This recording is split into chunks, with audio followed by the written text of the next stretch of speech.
Bonsoir à tous et merci d'être avec nous. Il est 18h, l'heure de votre journal de ce vendredi 7 juin. Dans cette édition, nous nous rendrons au Sables d'Olonne pour voir comment se préparent les festivités pour l'arrivée du vainqueur de la New York Vendée Sables. Le premier bateau devrait franchir la ligne dans la nuit de samedi à dimanche. Et nous resterons dans la commune littorale pour faire un point sur l'avancée des travaux de l'Arena. La gigantesque aire événementielle accueillera ses premiers concerts l'année prochaine. Enfin, comment installer la fibre dans les zones naturelles sensibles? Un système bien particulier a été imaginé, des images que l'on a peu l'occasion de voir. Bientôt le dénouement de la New York Vendée Sables. Alors que Sam Goodchild sur Vulnérable abandonne officiellement la course après avoir dématé hier après-midi, Charlie Dalin, toujours en tête, allonge la foulée et creuse l'écart avec ses poursuivants. Son massif Santé Prévoyance pourrait bien franchir la ligne d'arrivée dans la nuit de samedi à dimanche. Au Sables d'Olonne, on prépare un week-end de fête. C'est ici à partir de ce samedi et jusqu'à mardi soir que le village de la New York Vendée ouvrira ses portes au public. Les 28 skippers qui ont pris le départ de la course le 29 mai dernier à New York arriveront pour le premier dans la nuit de samedi à dimanche normalement. Les autres arrivées se poursuivront jusqu'au 14 juin. Mais en attendant, le public pourra profiter de nombreuses animations. À partir de demain, le public sera le bienvenu sur le village pour découvrir des animations. Demain, c'est une journée spéciale puisque c'est la journée mondiale des océans. Donc il y aura beaucoup d'animations autour de cette journée. On finira cette journée par la fête. On aura les sets de plage qui seront à partir de 19h30 sur le village pour un petit concert ouvert gratuitement au public, aux Sablés, aux Vendéens. Donc ça sera l'occasion de célébrer en fait l'arrivée des skippers qui sont attendus dans la nuit, en tout cas pour le premier, du samedi au dimanche. On rappelle que la New York Vendée Sables est la dernière course qualificative pour le Vendée Globe, une répétition générale de cet événement majeur. C'est vraiment la grande répétition avant la grande boucle qui partira en novembre. C'est le point de départ et c'est aussi le point d'arrivée. C'est la fin d'un grand chapitre qui a duré 3 ans depuis la fin du dernier Vendée Globe, de qualification, d'entraînement, de sélection. Donc il y a eu 3 ans de championnat. La liste définitive des 40 skippers qui prendront le départ pour le Vendée Globe sera connue très bientôt. Les prochaines échéances avec Alain Leboeuf. Nous allons pleurer un peu de voir que certains vont être éliminés puisque je rappelle qu'il n'y a que 40 skippers qui pourront s'élancer sur les 44 qui étaient inscrits initialement. Donc le 2 juillet prochain, nous annoncerons cette sélection.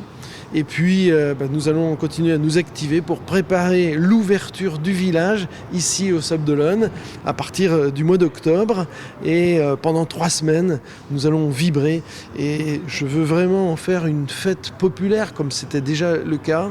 Que nous soyons très très nombreux à venir ici visiter le village et surtout rencontrer les skippers, voir ces merveilleux bateaux qui vont partir vers l'inconnu pendant plusieurs mois. Mais en attendant le Vendée Globe, les yeux sont pour le moment rivés sur l'arrivée de la New York Vendée. N'oubliez pas que le village de la course est ouvert jusqu'à ce mardi 11 juin au soir, date de la remise des prix qui aura lieu à 19h. Il y a 5 ans, jour pour jour, le 7 juin 2019, 3 sauveteurs sablais de la Société nationale de sauvetage en mer ont péri au large des Sables d'Olonne. Dimitri Moulik, Alain Guibert et Yann Chagnolo étaient en pleine intervention pour secourir un bateau de pêche. Un monument dédié aux sauveteurs décédés en intervention a été inauguré au mois de novembre pour leur rendre hommage.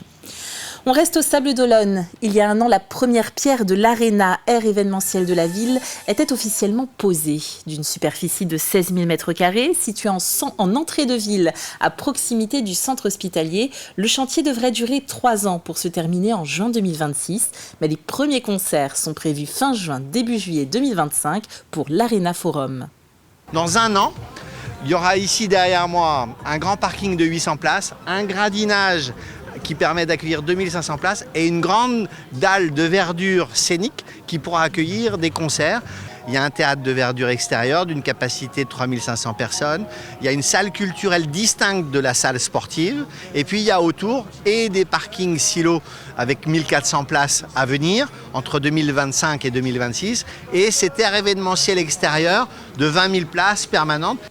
Les urgences de Luçon temporairement fermées. Le même motif qu'habituellement est évoqué, l'absence de présence médicale continue.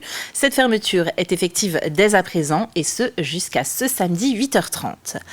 La fibre optique continue de se déployer. Objectif, atteindre 100% des Vendéens. Mais dans les zones naturelles sensibles, des précautions d'installation de la fibre sont prises. On procède différemment et de manière plus respectueuse de l'environnement.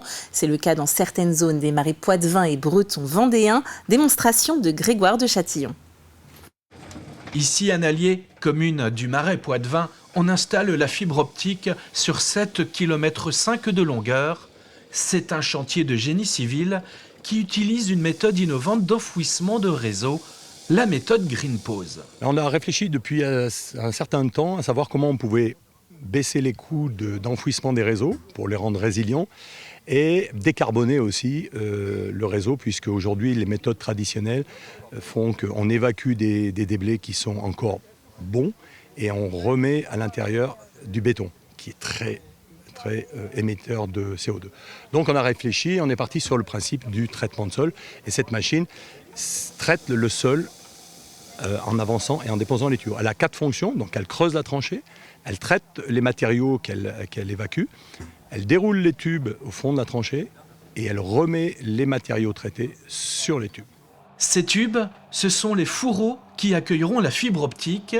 Pour bien faire, ce chantier est réalisé en collaboration avec l'entreprise vendéenne Hoffman Green Cement. En fait, la tranchée est faite et après, au moment de recouvrir, il y a un liant, donc du EVA Sol en l'occurrence, qui est un liant à base d'argile qui vient de chez Hoffman Green et qui va être posé et avant de refermer par la terre. Dans les traitements de sol, d'une façon générale, quand on construit des routes, il y a besoin de mettre un ciment. Et là, le fait d'utiliser le ciment Hoffman, EVA à base d'argile, on est sur un impact carbone qui est considérablement réduit. Réduire l'impact carbone avec cette technologie dans les zones de marais, c'est l'ambition du département de la Vendée. Sur la zone des marais, on fait à peu près la moitié de l'enfouissement avec cette technique-là, qu'on essaie de privilégier au maximum. Et en fonction des contraintes techniques, on va utiliser ou non cette solution dans cette zone-là ou dans d'autres zones. Ce chantier, plus respectueux de l'environnement, est en phase de finalisation. Il couvrira à terme 360 km de réseau dans 44 communes situées dans les zones naturelles sensibles des marais poitevins et bretons vendéens. Le 1er juillet sera lancé le nouveau service à la demande de transport public Resaglo sur le territoire du pays de Saint-Gilles-Croix-de-Vie agglomération. Ouvert à l'année, ce service permettra aux habitants de réserver un trajet entre des points d'arrêt identifiés. Il y en a 90 pour l'instant, pour un tarif de 3 € par trajet. Ce service sera ouvert à tous les plus de 10 ans. La seule condition est d'habiter sur le territoire du pays de Saint-Gilles-Croix-de-Vie. À noter que les destinations ne pourront être que sur le territoire. Resaglo fonctionnera toute l'année, tous les jours, sauf les dimanches et jours fériés. Au départ, 3 véhicules seront en circulation, tous électriques. Je peux que me réjouir, on va dire, et me réjouir moi, et puis bien sûr les élus qui ont participé au groupe de travail, on va dire, pour aboutir à ce nouveau transport, on va dire, qui était un besoin sur notre territoire, un besoin important, qui correspond aujourd'hui, bien sûr, aux crises énergétiques. On est dans beaucoup de réalité, quelque chose donc où les gens n'ont pas du tout de transport et sont, on va dire, touchés pleinement par rapport à, on va dire, l'inflation, le coût de l'énergie qui a augmenté. Donc on devrait permettre à ces gens de pouvoir aujourd'hui au moins atténuer, on va dire, et faciliter aussi leur déplacement. Et on prépare aussi l'été du côté de Vie et Boulogne. Du 9 juillet au 27 août, tous les mardis à 10h30, des visites guidées sont proposées par la communauté de communes. Au total, c'est 11 moments de détente pour les habitants et visiteurs qui découvrent ou redécouvrent l'histoire du patrimoine local, voir les belles demeures de Saint-Étienne-du-Bois, une bergerie à Aizenay ou encore se rendre à la chapelle Sainte-Radégonde pour y découvrir sa légende. C'est la première fois que le Conseil propose autant de visites. Elles sont pour la majorité gratuites sur inscription.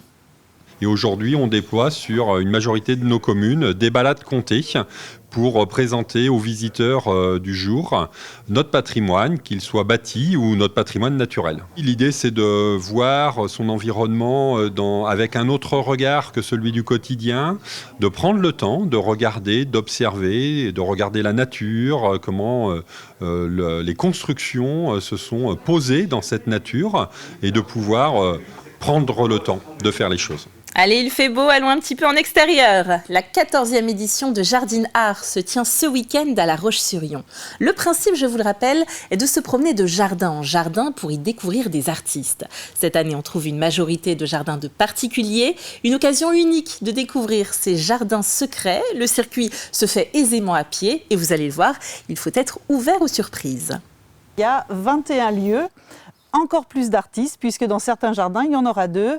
Et alors, ça va de la sculpture sur cuir, en passant par des artisans d'art, céramistes, tisserandes, des peintres, comme là dans mon jardin, street art aussi, vraiment une très très grande diversité, avec même un ossificateur. Je vous laisse deviner ce que c'est. Et pour voir ce fameux ossificateur, rendez-vous ce soir de 18h30 à 22h, samedi de 14h à 20h et dimanche de 14h30 à 18h.